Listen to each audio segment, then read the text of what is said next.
begin by thanking everyone who took the time to watch my message that we posted online a couple weeks ago.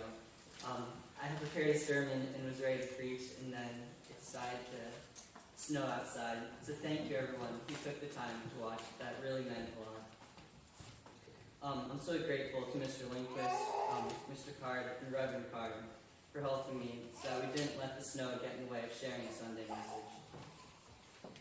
In the season of Lent, we place a great focus on self-reflection and personal growth.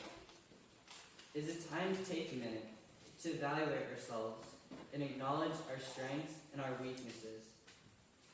And it's also time to think about how we can grow and better our relationship with God. Now I'm going to be honest with you. It's not always easy. Last weekend, I was talking with Janet Hazel about how every morning, during my morning prayers, I find a goal. I set that goal for the week, and I want to improve on that. Whether it's to think about others more, to be a better listener, or to really go out of my way to help someone. I always set a goal for myself. But I kept feeling like I wasn't living up to the expectations. I was beginning to feel discouraged. I just felt like I couldn't do it. And I think there's times when all of us feel discouraged, and as if we're not meeting the goals or the challenges that are ahead of us. And none of us are perfect. None of us are strong enough to face these on our own. That is okay. Today, I want to preach to you all that we are powerful. Do not feel discouraged. We have the power and strength within us to reach our goals and to achieve our expectations and to power through the challenges. God has already blessed us with all that we need to live a righteous life. We simply need to dig in and find it within us. Now, in some ways, I want you to consider this sermon a mid-Lent pep talk. I want to remind each of you that we are fully capable of successfully making this journey with God. Just as Jesus spent 40 days in the desert preparing to carry out God's work, your efforts and your preparation now will enable you to use your strengths and your gifts to fulfill whatever your calling is. After talking with Janet last weekend, I was forced to question myself. Where was I going wrong? Where was the disconnect between the goals I was setting for myself and then what I felt my actions were? And Janet and I concluded that step one is to admit that it's hard. It is challenging to not give in to the temptation to open those sealed bags of chocolate. It takes effort to wait and to say, I'm not going to touch that chocolate till Easter. Similarly, it takes effort to improve yourself and to improve your relationship with God. It's hard work. In college, I have found it easy to get sucked into the busyness of everyday life, between classes and friends and homework. I admit it's very easy to lose focus on others and to simply think only about what's going on in your life. But this is not anything that's specifically unique to college. It's evident in all walks of life for all of us, and it's something that we need to be mindful of. So ultimately, it comes down to effort. It requires energy and effort to make the changes you seek and to overcome whatever challenges you are facing. You need to consciously think about what it is you're facing and how you can overcome it. Even Jesus had to go on a journey of struggle and hardship to prepare himself to carry out God's work. And our lives are no different. We must put in effort to overcome the challenges and to better ourselves. But don't be intimidated by this. Don't be intimidated by everything that's going on in your life. Because you have the strength to overcome these challenges. It's already seated within you. But then this begs the question, right? Where does that power come from? And this is the title of my sermon this morning. Where is that power? I'm up here telling you, you've got this, you're strong. Great. Where does it come from? Because I'm going to tell you right now, I know that I am not strong enough on my own to go out into the world and do all these big things. I'm not strong enough on my own to come up here and preach this sermon and try and touch your heart. That's not me. So where do we look for power? This was a question that Reverend Carr challenged me with this past week as we were discussing my sermon. She asked me, what is it that makes young people like you, my granddaughter, other young members of our congregation, to pray, to come to church. Well, most people our age don't. What is it that motivates us to do this? And we concluded that it's about answering that call from God. It's about opening our hearts to God and having that willingness to accept God into our life and to look to Him for strength.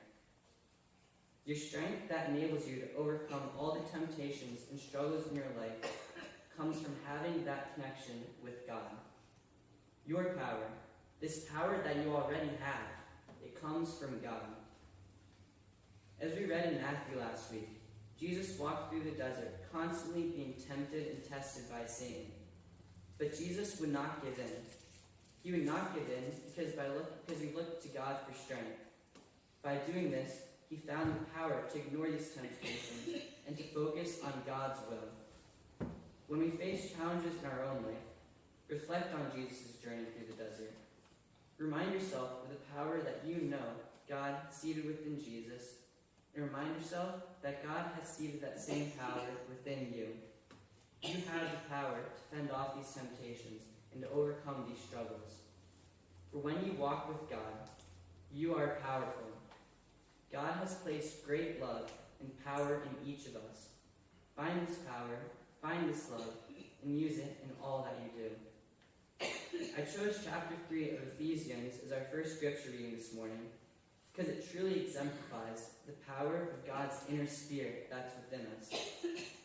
It is a great reminder of the wonders that we are capable of when we let Christ dwell in our hearts by having faith. Next time you feel discouraged, remind yourself of the following passage. Now to him who is able to do immeasurably more than all we ask or imagine, according to his power that is at work within us. The inner spirit of the Lord is already in all of us. To really demonstrate the importance of power through having connection with God, Reverend Card likened it to a light bulb. A light bulb that's not plugged in has no electricity and therefore has no power. It's pretty useless, can't do much.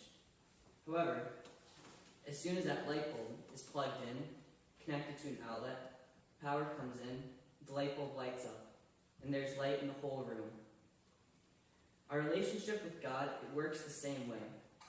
As soon as we connect with God and have the energy within us, we have the power to light up the whole room and make a big difference. God is our source of power and strength. As Reverend Card told me a few days ago, you and God make a great team. Teamwork, as we discussed in the children's moment, is so important. My advice to you this morning is don't be afraid to look to your teammate for help, because he is there and he is more than willing to help.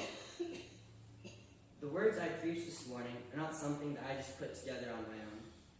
I had to take time and dig deep within my heart to try and decipher what God wanted me to do with this inner spirit that is within me. Now, as I stated earlier, I confess that I have not always found the strength within me that I know I have.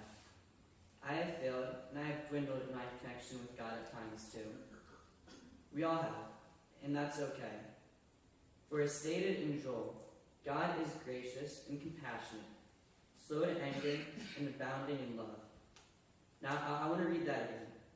God is gracious and compassionate, slow to anger and abounding in love.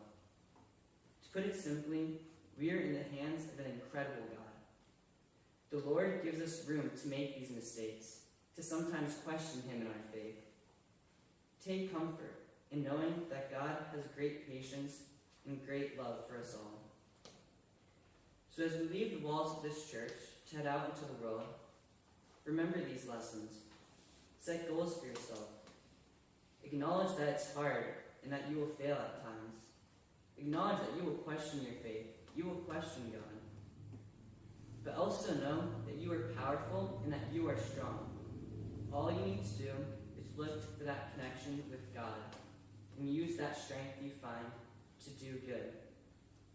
Go out into the world and do good. Use this power and use this strength to better yourselves, those around you, and to humbly serve your Lord each and every day. I always find myself leaving each church service with a new feeling of strength and inspiration every time that I come. One of my favorite prayers that I always look to for inspiration is a prayer by the founder of the Methodist Church, John Wesley. Please join me in reciting it as it's printed in your bulletin. And I pray that we can all find strength and inspiration from these words. Do all the good you can.